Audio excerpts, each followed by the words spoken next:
maganda po ito para sa mga bata, mas convenient, mas matututo po ang ating mga bata.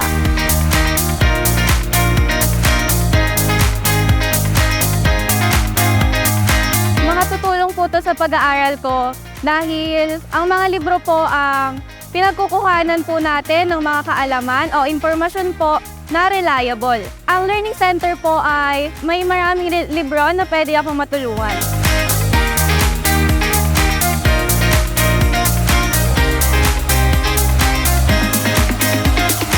Ang Learning Center po isang malaking oportunidad po sa bawat estudyante.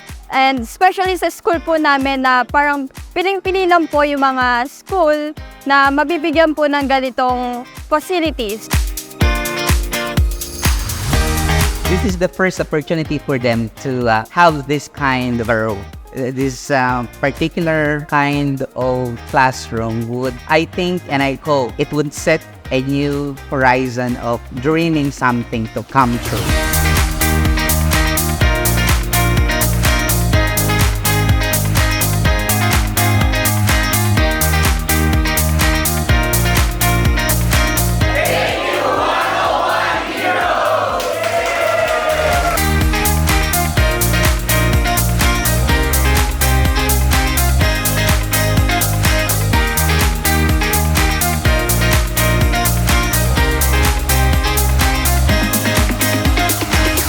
Napakalaking tulong po ng library na to for our students po kasi this is the place po where they can spend much time po for learning and then also they will enjoy po yung education with the help of this learning center.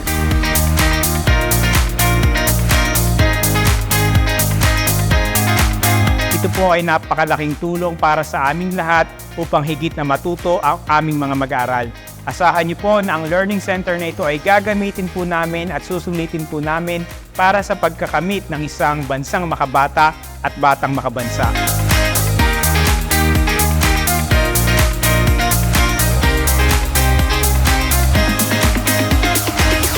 Very much po. Thank you.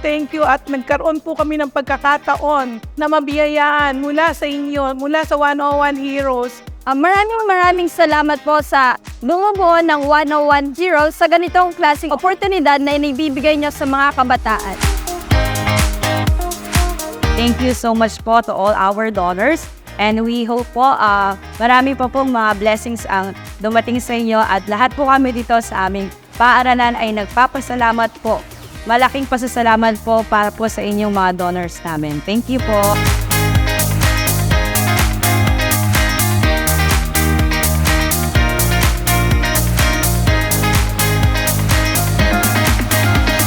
Shout out to 101 Heroes. Thank you for your generosity. From the bottom of our hearts, from the whole Lydia D. Villanca Trade School family, thank you 101 Heroes.